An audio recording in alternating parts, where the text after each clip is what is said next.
Good morning students, all of you. जो हम lesson पढ़ रहे हैं हमारा पहला हिस्ट्री का, उसमें ये जो पार्ट था the making of nationalism in Europe, कि यूरोप के अंदर राष्ट्रवाद कैसे आया था, किस प्रकार से आया था, तो उसके अंदर जो इसका फोर्थ जो पार्ट है द रेवोल्यूशनरीज, यानी जो क्रांतिकारी जो थे उन्होंने क्या किया था वहां पे। ठीक है, अब जो इसके तीन पार्ट थे उसमें हमने देखा था, सबसे जो पहला था वो तो क्या था कि जो कुलीन वर्ग और एक नया जो मध्यम वर्ग हुआ था। ठीक है, इसका जो फर्स्ट पार्ट था जिसमें हम बोलते हैं aristocracy and the new middle class. इसका जो दूसरा पार्ट था वो था भी जो what did liberal nationalism stand for, यानी उदारवादी जो राष्ट्रवाद था वो किनके साथ खड़ा हुआ था। तीसरा इसका ग्रुप हमने तीसरा जो पार्ट था वो था न्यू कंजर्वेटिविज्म आफ्टर 1815, यानी 1815 के बाद एक नया रूढ़िवाद कैसे पनपा। और जो लास्ट जो अभी पढ़ेंगे हम वो है तो रेवोल्यूशनरीज, यानी जो क्रांतिकारी हैं वो उन्होंने क्या किया। During the year following 1815 the fear of repression draw many liberal nationalist under ground. इसमें क्या हुआ कि जो 1815 के बाद जब वापस से 1815 के कई सालों बाद जब बहुत सारा ऐसा दमन हुआ, ठीक है, उसके डर से और भय से जो बहुत सारे उदारवादी जो राष्ट्रवादी थे वो क्या हो गए, अंडरग्राउंड हो गए, भूमिगत हो गए। किनके डर से? भय से, फियर से और रिप्रेशन से, दमन से। ठीक है, अब है सेक्रेट सोसाइटी, यानी जो गुप्त जो संगठन थे, spring up in many European state to train revolutionaries and spread their ideas. उन्होंने क्या किया, जो गुप्त संगठन थे, जो सीक्रेट जो सोसाइटीज थी, उन्होंने बहुत सारे जो यूरोपियन जो स्टेट हैं वहां पर जो रिवोल्यूशनरीज जो थे, क्रांतिकारी थे, इनको क्या किया, इनको ट्रेन किया, इनको प्रशिक्षण दिया और जो राष्ट्रवाद का जो विचार था, ठीक है, इसको स्प्रेड किया, अपने आइडियाज को फैलाया बहुत दूर दूर तक। To be revolutionary at the time meant a commitment to oppose monarchies from that had been stabilized after the Vienna Congress. यानी जो वियना कांग्रेस पिछले चैप्टर में हमने पढ़ा था, जो वियना कांग्रेस है उसके अंदर वियना का जो सम्मेलन था उसके अंतर्गत जो राजतंत्रीय जो व्यवस्था थी, ठीक है, उसका जो विरोध जो था वो उभर करके आया था। ठीक है, किस लिए विरोध हुआ था उनका? ये विरोध मेन इसलिए हुआ था कि जो इनकी मोनार्ची जो फॉर्म थी, यानी जो राजतंत्रीय जो व्यवस्था थी, ठीक है, उसका अगर कोई भी आदमी विरोध कर रहा है तो उसको क्या कहलाया जा रहा था? वो रिवोल्यूशनरी कहला रहा था, क्रांतिकारी कहला रहा था, यानी राजतंत्रीय व्यवस्था का वो विरोध सहन नहीं कर रहे थे। And fight be liberty and freedom, और वो कोई भी अगर उदारवाद या फिर कोई स्वतंत्रता के लिए लड़ रहा था तो उसको सबको क्या कहा जा रहा था? रिवोल्यूशनरी, यानी ये सब क्रांतिकारी है। Most of these revolutionaries also saw creation of nation state and necessary part of struggle for freedom. यानी इसमें ज्यादातर जो क्रांतिकारी थे उन्होंने क्या देखा था? क्रिएशन ऑफ नेशनल स्टेट, यानी राष्ट्र जो राज्य थे उनका बनना, इसके साथ ही जो necessary part of the struggle for freedom, और ये इनका जो एक स्ट्रगल था, आजादी के लिए जो स्ट्रगल था, फ्रीडम के लिए जो स्ट्रगल था, ये इनका नेसेसरी पार्ट बन गया, एक आवश्यक हिस्सा बन गया इनकी लाइफ का। अगला है one such individual was the Italian revolutionary Giuseppe Mazzini, born in Genoa in 1807। 1807 के अंदर जो जुसेप्पी मेजिनी जो है, एक इटली के जो रिवोल्यूशनरी थे, क्रांतिकारी थे, इनका जन्म हुआ था कहां पे? जिनोवा में। He become a member of the secret society of the Carbonari. ठीक है, ये सदस्य बन गए थे कार्बोनारी के अंदर, जो सीक्रेट सोसाइटी थी, गुप्त संगठन के सदस्य बन गए। As a young man of 24, एक जवान आदमी मात्र 24 साल का, he was sent in to exile in 1831 for attempting a revolution in Liguria. 24 साल की उम्र में ही उन्होंने क्या किया? एक क्रांति थी लिंगूरिया के अंदर जिसका 1831 में बहिष्कार किया गया। ठीक है, और उसका क्या बन गया? वो एक 24 साल की युवावस्था में लिंगूरिया में क्रांति जो की थी इन्होंने, तो उसको इन्होंने क्या कर दिया? बहिष्कृत कर दिया। ही सब्सिक्वेंटली फाउंडेड 2 मोर अंडरग्राउंड सोसाइटीज, यानी इन्होंने क्या देखा कि पहले से ही जो 2 और जो भूमिगत जो संगठन थे इनकी इसने स्थापना कर दी। First Young Italy in Marseilles and then Young Europe in Berne. यानी पहली तो जो थी इनकी दो सीक्रेट सोसाइटी की स्थापना की थी, भूमिगत संगठनों की स्थापना की थी।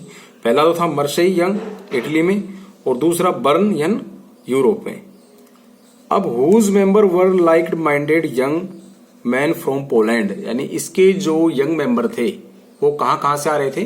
पोलैंड से, France, Italy and German state Mazzini behave the God and इन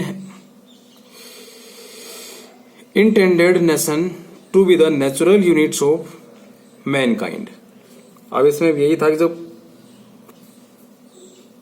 कुछ सदस्य इसके इटली के, फ्रांस, जर्मनी राज्यों के समान विचार रखने वाले बहुत सारे ऐसे युवा थे जिनके आपस में सिमिलर आइडियाज थे।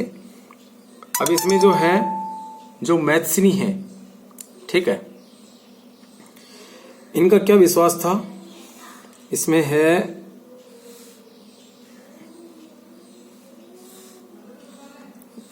सो Italy could not continue to be patchwork of the small state of kingdoms. यानी जो इटली जो है, ठीक है, उसने क्या किया था, छोटे छोटे जो प्रदेश थे, जो राज्य थे, ठीक है, और उनका जो पैचवर्क था यानी छोटे छोटे टुकड़ों की तरह वो नहीं रह सकता था। उसने क्या किया, पैचवर्क करके जोड़ करके इनको और एक व्यापक एकीकृत गणराज्य बनाना उसका उद्देश्य था। किसका? इटली का। कैसे? Small state kingdom it had to fold into single unified republic. यानी उन्होंने क्या किया कि सिंगल यूनिफाइड यानी एकीकृत रिपब्लिक गणतंत्र with in a wider alliance of nation, एक बहुत ही बड़े व्यापक संगठन के तौर पे बढ़ाने का था। The unification alone could be basis of Italian liberty. यानी ये यूनिफिकेशन ही इटली को स्वतंत्र कर सकता था। फॉलोइंग हिज मॉडल, इसके मॉडल को देखते हुए the secret society were set up in Germany.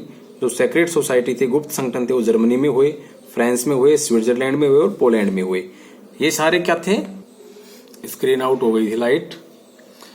अब इसको देखते देखते जब इसमें इटली के अंदर जो सीक्रेट संगठन जब अपना पूरी तरह से कामयाब हो गए थे, तो उसको देख के जर्मनी ने, फ्रांस ने, स्विट्जरलैंड ने और पोलैंड ने मेजनिमरेंट opposition monarchy and his vision of the democratic republic frightened the conservatives. अब इसमें भी यही था कि इनको देख करके जो इन्होंने, यानी इन देशों में भी जर्मनी, फ्रांस, स्विट्जरलैंड और पोलैंड के अंदर ये जो सीक्रेट सोसाइटीज थी इनकी स्थापना कर दी गई, सेटअप कर दिया गया। अब Mazzini Reliance opposes to monarchy, यानी जो मैजनी था उसने घोर विरोध किया। रिलेंटलेस अपोजिशन यानी बहुत ज्यादा विरोध किया किसका? मोनार्ची का, राजतंत्र का। And his vision of democratic republics, जो डेमोक्रेटिक रिपब्लिक फ्राइटेंड एंड जो कंजर्वेटिव्स। यानी इसमें क्या था कि जो बहुत सारी ऐसी प्रजातांत्रिक जो गणतंत्र थे, इसके अलावा जो फ्राइटेंड द कंजर्वेटिव, जो रूढ़िवादी लोग थे, ठीक है, उनसे लड़ने के लिए इन्होंने ये जो मेजनी जो थे, इन्होंने जो राजतंत्र था उसका घोर विरोध करके, और जो डेमोक्रेटिक रिपब्लिक्स थे, ये जो इनका एम था, जो सपना था, उससे इन्होंने जो भी कंजर्वेटिव्स जो थे उनको डिफीट कर दिया, हरा दिया इनको बुरी तरीके से। और फिर उसके बाद जो लास्ट में जो लास्ट लाइन है क्या कि Metternich described him as most dangerous enemy of our social order. यानी उन्होंने जो मेटरनिक ने थे उसे क्या कहा था कि ये सबसे ज्यादा जो खतरनाक जो एनिमी है, खतरनाक दुश्मन है, किसके? हमारे सोशल ऑर्डर के, हमारे सामाजिक व्यवस्था के। तो इसमें क्या है, ये एक पिक्चर दिखाई दे रखी है, दिखा रखी है यहाँ पे। इसमें है कि JCP Mazzini and the founding of a young Europe in Berne 1833। यानी ये क्या कर रहे हैं कि जेसीपी मेजनी है और जो बर्न है, इन्होंने 1833 में एक यंग यूरोप की क्या की, यहाँ पे फाउंडिंग की, स्थापना की। तो वो एक फोटो दिखा रखी है। अब इसमें यही है कि जो क्रांतिकारी जो थे उन्होंने किस प्रकार से स्थापना की। जो इसका अगला जो पार्ट आएगा, the age of revolutions 1830 to 1848, उसको हम अगले चैप्टर में, अगले पार्ट में पढ़ेंगे इस चैप्टर के। तो ये आज 2 चैप्टर हमारे कंप्लीट होते हैं कि किस प्रकार से जो आइडिया जो था किसका, जो नेशनलिज्म का, वो उभरा और किस प्रकार से मेकिंग ऑफ नेशनलिज्म यूरोप यानी यूरोप के अंदर जो राष्ट्रवाद की जो भावना है वो कैसे हुई।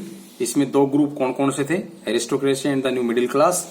फिर उसके बाद जो लिबरल नेशनलिज्म थे उनका क्या मतलब था, क्यों खड़े हुए थे। न्यू कंजर्वेटिव आफ्टर 1815 यानी जो नया रूढ़िवादी व्यवस्था 1815 में आई थी वो क्या थी, और फिर क्रांतिकारियों का क्या काम था। ठीक है, तो ये सारा कुछ पढ़ेंगे हम। हमारे ये जो लेसन है, फर्स्ट जो लेसन है हमारा French revolution and the idea of the nation, जो फ्रांसिस क्रांति और जो उसका एक विचार था वो कैसा था, rise in nationalism Europe. Europe के अंदर जो राष्ट्रवाद का जो उदय हो रहा था वो कैसे हो रहा था, छोटे छोटे टुकड़ों के अंदर ये बताया गया, इनके माध्यम से हम इसको पढ़ेंगे।